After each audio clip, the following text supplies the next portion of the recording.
Okay, welcome everybody. So glad you could join us. We do have a great crowd here today on the webinar, and I really just am honored that you give me 10 minutes of your time, and it is my desire to pay that back to you, hopefully in ideas and information that can help make you more productive and more profitable. So just a couple of quick housekeeping items here to make sure that everybody's on the same page and we can keep this thing going forward before we get into the real content. First, my goal for everybody I work with is pretty simple, and that is to be productive, be profitable, and have fun. To be productive, it's the foundation for everything that we do. If we aren't productive, we can't get to anything else. We won't feel like we're moving forward, and overall, each day you're going to just kind of wonder what you got done, and it's frustrating when you're not doing that. So being productive is huge. Be profitable. Economics still drives this world, so it's important that what you do brings you financial gain of some type, at least during what I would call your pay time. During those hours of the day when you're away from your family and your friends or hobbies or other things that you would enjoy doing besides just work. And then finally, have fun.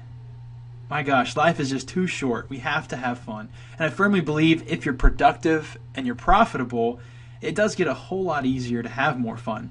I'm living proof of that in the way that being productive and profitable has just truly transformed my life over the past 3 years. And I've kind of made it a mission of mine to tell as many people about that and continue to help teach some of the things that I've learned. So I hope that as we share these lessons with you through these webinar series, you'll pick up some ideas that can help you to be productive, be profitable, and have fun. But first, to be productive, you have to control your time, or somebody else is going to. And always somebody that wants to take away your time, not intentionally, not maliciously, but they just want to take your time. Maybe you've heard somebody walk in your office or meet you and say, "Hey, do you have a sec?" or "Do you have a minute?" And you want to be nice, so you acknowledge it, or you go along with the flow. But the reality is you really needed to get something done during that time, and we forgot to say, can we get back to you a little bit later, or whatever it may be. So only you can control what you do with your time. You are in the driver's seat. Also, as I mentioned before, this is going to be an ongoing series. We're going to build on lessons that are learned, and I do hope that you'll join us for as many of these as possible. If you can't make it for some reason, it's not a problem. If you're registered, you will receive the replay, and they'll also be available on the website, but you will miss out on the Q&A session that we'll have at the end of each one of these. And to speak about that, also, I can't make you more productive if you spend all day on webinars. So this is quick. It's 10 minutes of content, so don't expect War and Peace or to get a PhD every single week in time management. But I do hope you'll walk away with small, actionable content that you can use right away. And then, of course, at the end, we'll have some time for Q&A. So I do hope that if you have questions or things that you'd like to ask for future content or that we can discuss what we talked about, that you will put those up and enter them into the box. You'll see there on your panel there's a spot where it says questions, so feel free to enter that in. Or also on the chat roll, if you just have a comment, you can't hear me for some reason, or something on the screen looks funky, make sure you just chat that in, because I may not otherwise know, and I rely upon each of you to help me make sure that this goes well for everybody. So let's go ahead and dive now right into some of the content that I want us to get into. First, I love great quotes. I'm always looking for good quotes, and the reason is that they can be inspiring, they can be motivating, and a lot of times they just speak truth to us. And it's important that we are constantly hearing and seeing the truth to continue to help make us better. So the first quote I want to share with you is one from Yogi Berra. Many people are familiar with him. He's got so many quotes out there, but this one ties in with what we're going to be talking about today. So the quote is, "If you don't know where you're going, you'll end up someplace else." And isn't that so true? I love Yogi Berra because he just had a great way of stating the obvious in an unobvious or comical way. And here's a perfect example of that. So anytime you see one of his quotes, you'll get that same experience of kind of laughter, but knowing what he meant and how true that it is. So make sure that you don't end up someplace else. And we're going to discuss that a little bit more in detail here in just a moment. And the second quote I want to share with you is from Zig Ziglar. Many of you know that name. He was a pillar in our society, a great man of faith, of integrity, and just some incredible information that he shared with people for years and years and years. An incredibly hard worker, author, speaker. But the quote that I picked up for us to talk about with our content today is, lack of direction, not lack of time, is the problem. We all have 24-hour days. And just what a powerful quote. And I always try and catch myself when saying I don't have time. And I really need to say I choose not to have time, because that's really what it comes down to. And that's really the focus of our content today. Direction, motivation, ambition, and how it ties into time management and productivity in a huge way. So what's the first step to becoming more profitable? And I'm going to say to you today, and in my opinion, and based on the system that I use and that I teach private clients that I work with and friends and family, is know where you're going. Goal setting is just so important, and I can't emphasize it enough. And I know you've heard this before, because if you're in business in any way, or if you're a business owner, you have goals.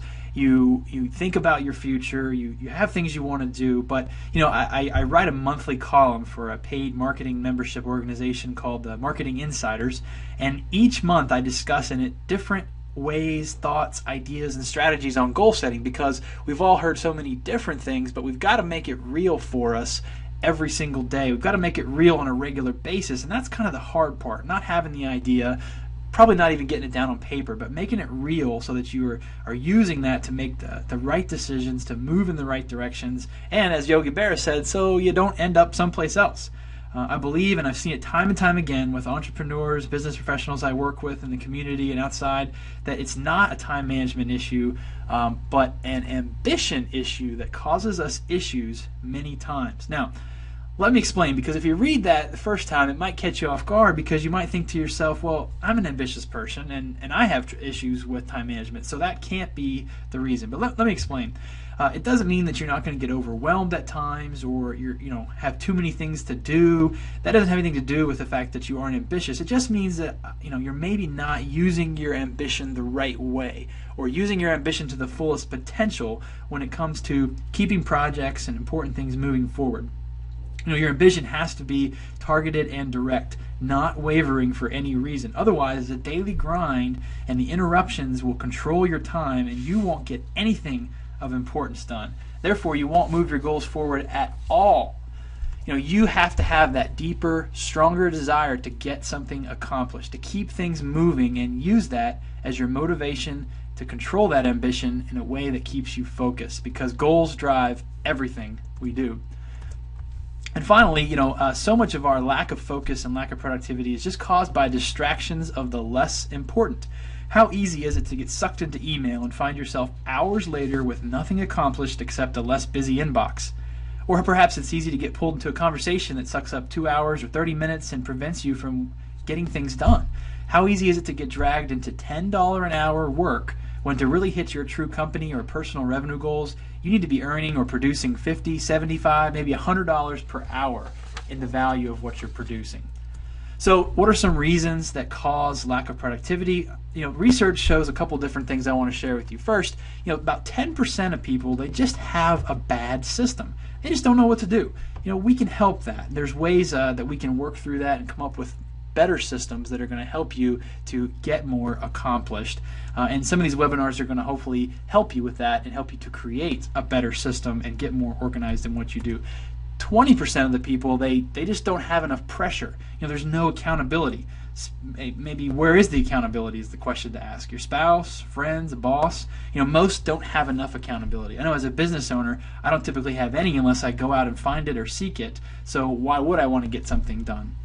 And then the last reason, and probably the most common, is just not enough motivation. We're not using our ambition to drive us to get more done in a day and to get home to do the things that we truly want to do. So the good news is that even addressing one of the above can reap huge benefits, and I think it'll be fairly easy for us to start to work on these three issues over the next couple of webinars that we'll be doing, and have that motivation to achieve what is driving us and make us become more and more productive. So as we're wrapping up here at the end of our 10 minutes of content, I have a couple action steps for you. And the first one is review your goals. I know you have them somewhere. If you don't, then take 10 minutes and just write down some of your goals and your dreams, some of the things you want to get done over the next year, the next 5 years, 10 years down the road, whatever it is. You know, a goal is really just a dream with a deadline, but it's important that we create that deadline and put it down. So take a look at those, dust them off, make sure you take a look at those and review them before our next webinar. And next, pick one or two key ones and identify the next big thing that would move that forward, and then do it. I mean, action is what's going to keep everything moving and is really going to propel you forward when it comes to productivity and getting your goals accomplished. Third, make sure you really want it. I've been guilty of having way too many goals at times, and I've had to go back and reassess that and kind of narrow it down to where I only have 4 to 6 key goals, and that's really important. So make sure that you really want your goals and that those are what you're going to focus on each and every day as you start to make productive work happen. And finally, join us for our next webinar to discuss our next tip and how we take these goals and really put that into action. So my big red buzzer's going off. I'm right at 10 minutes, and I just want to say thanks for participating in this webinar. And the key is to just now go out and take action. Please be productive, be profitable, and have fun.